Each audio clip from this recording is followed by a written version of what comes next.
شكرا للزملاء في الاستوديو هنا من خارج ملعب مونتري مع الجماهير التونسية. سريعا ما تعليقك على النتيجة؟ ما تعليقي والله يفضحونا. شوف نقول لك، نية تعبت، انسان تعبت نفسانيا وبدنيا. تو كي تجي نشوف هكا اللاعب تو يلعبوا كيما هكا، تو علاش هكا؟ تو يا ربي مش حرام تو يلعبوا كيما هكا؟ والله الجمهور المكسيكي كله معنا، الجمهور اليوم 60,000 مكسيكي ولا 50,000 مكسيكي، كلهم معنا مع تونس. يقول لك تونس وهم يلعبوا كيما هكا. تو والله حبيت ندرك وجهي، حبيت فضح، حشمت على روحي، حبيت ندرك وجهي. اما الله غالب. ربي ماذا تقول؟ ماذا اقول يزيونا من هاو بدل انترونور، هاو عمل هكا. كنا احسن ديفونس في افريقيا، ولينا اخيب ديفونس في العالم. لازمنا حاجه تتبدل اليوم. ريت اليوم يزيد من ناحيه انترونور، جيب انترونور من المنبع. الفيدراسيون لازمها تراجع نفسها. كلمه نتيجة ثقيلة، ماذا تقول عنها؟ خايبة امل كبير. انا نطلب من الجامعة التونسية شوفونا حل، شوفونا انترمون، اصرفوا فلوس، عملوا لنا حاجة. شوفوا المغرب وين، شوف الجزائر وين، شوف مصر وين، شوف احنا تونس وين. ماذا تقول عن هذه المباراة؟ والله واش باش نقول لك، واش باش نحكي، واش باش نقول كما قال لك التونسي. احنا تو اليوم جينا وتعبين سي مش برشا، مي الحمد لله جينا وتعبين شوي. مي واش مش تعمل اليوم؟ خيبة امل كبيرة، فضيحة تقعد في التاريخ. اليوم تجي في المكسيك وتاكل 5 ضد السويد، معناتها ليكيب الاصغر وحده في الواحد، مش با نورمال. سريعا بالتاكيد حالة حزن وعدم رضا عن هذه النتيجة. حزن كبير، واقل كلمة تنجم توصف الوضع اللي خيبة امل كبيرة. لا دفاع، لا حارس، لا خط وسط، لا خط هجوم، لا مدرب يرشد اللاعبين. خيبة امل كبيرة. سريعا رايك؟ تعليق بالتاكيد.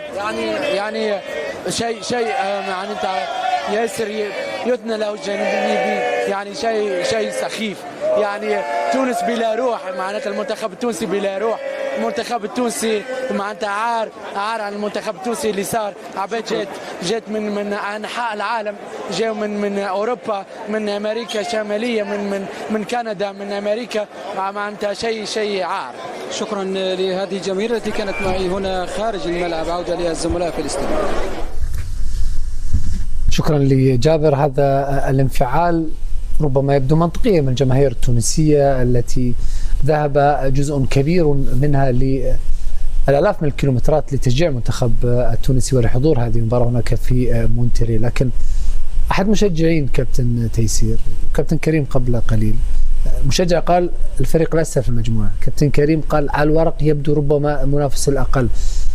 هل يمكن أن يكون هذا أحد الأسباب لهذا الأداء المنتخب التونسي، أنه توقع أن المنتخب السويدي هو فعلا منتخب سهل، على عكس الواقع منتخب قوي جدا؟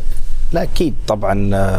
المنتخبات الأوروبية بلا شك يعني مختلفة تماما عن منتخبات أفريقيا أو آسيا. يعني يضم لاعبين جيدين، وهذا معروف من قبل البطولة أنه يمتلك لاعبين مميزين يلعبون في أفضل الدوريات في أوروبا. فلذلك المنتخب السويدي كان واضح أنه من الفرق القوية في هذه المجموعة.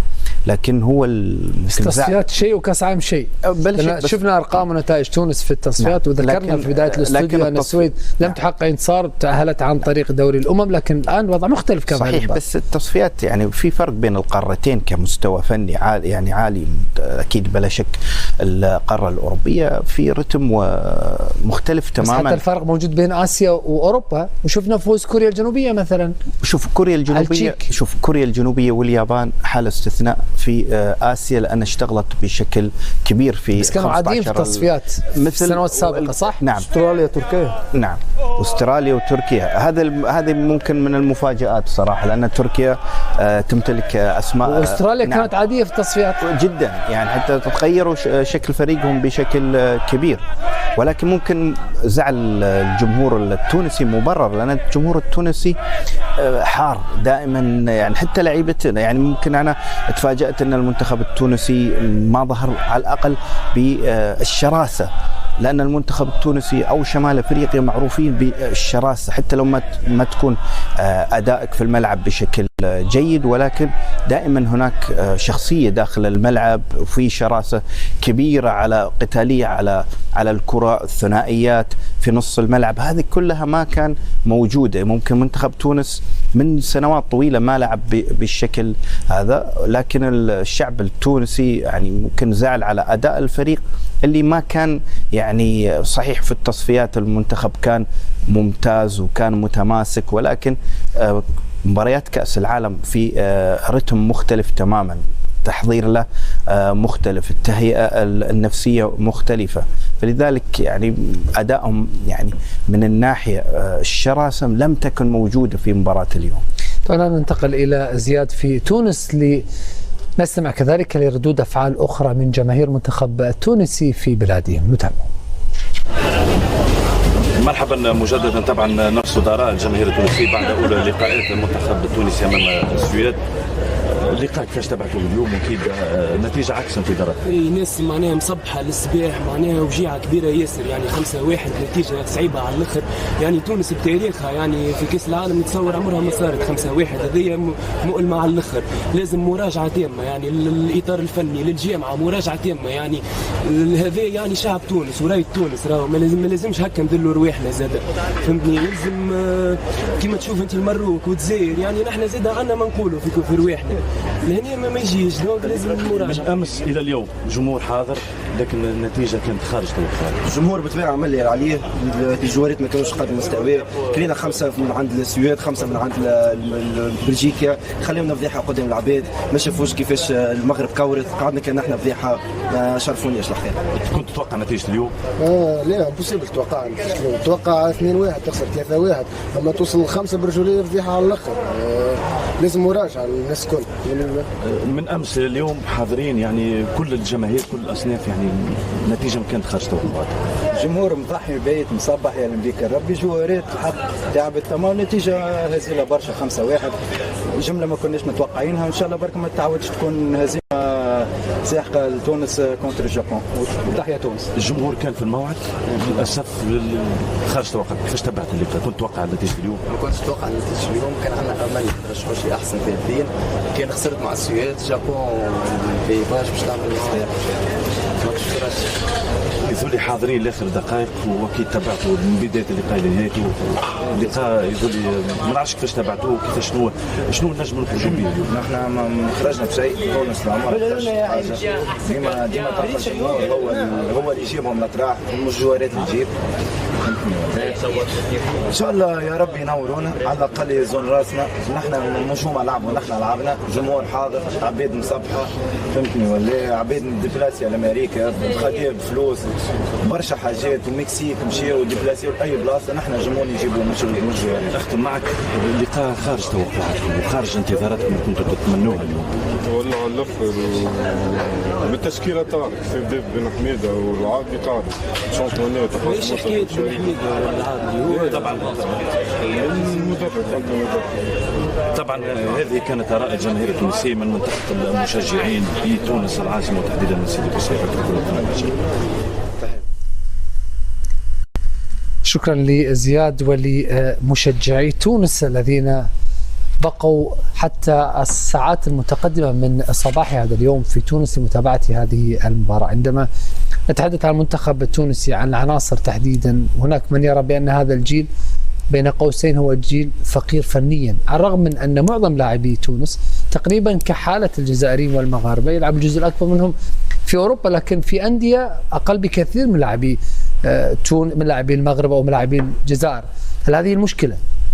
اكيد طبعا مشكله بالنسبه لتونس، ولكن عندهم اللاعبين زي ما انت ذكرت محمد بيلعبوا في مستويات عاليه، ولكن محتاجين المدرب اللي ازاي ان هو يقدر يستفيد من امكانيات اللعيبه ديت. يعني الفريق الاول تقريبا حنا بعد هبط مع بيرنلي الى الشامبيونشيب هذا الموسم.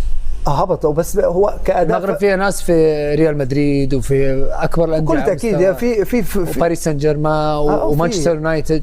في طبعا منتخب المغرب بيملك عناصر ممتازه، منتخب الجزائر عنده عناصر ممتازه يعني الناحيه الفرديه والناحيه الجماعيه، وعندهم مدربين ممتازين، لكن اعتقد ان مشكله تونس ما عندهمش المدرب اللي بيستخدم امكانيات اللعيبه بالطريقه الصحيحه. هرجع لورا شويه، انك انت سالت كريم عن نقطه ازاي انت في التصفيات لم تستقبل ولا هدف. 10 مباريات 10 كلين شيت. كلين شيت مع كابتن سامي الطرابلسي. صحيح. في اخر ماتشين استقبلت 10 اهداف.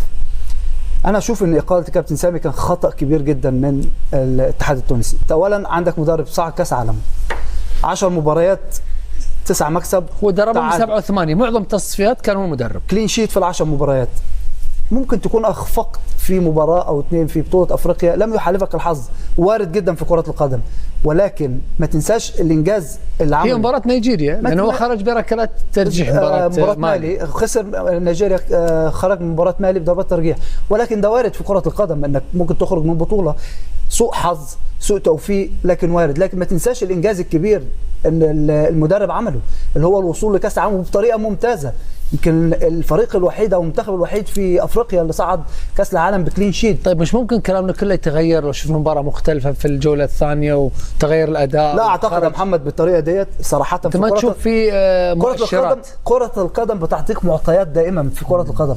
استحاله انك انت يبقى في رياكشن بعد مباراه السويد ومستقبل 5 اهداف، والاخطاء اللي موجوده دي بدائيات في كره القدم محمد، بدائيات في كره القدم، واخطاء من مدرب قبل اللاعبين، اخطاء في التغييرات. بس ممكن اراجع اموري واصحح كل شيء واغير كل شيء. انا ممكن اراجع اموري لو ادخل بشكل مغاير مباراه مقبله، لو بلعب في تصفيات، لكن مش في كاس العالم قدام المنتخبات الكبيره، قدام انت تلعب هولندا اليابان.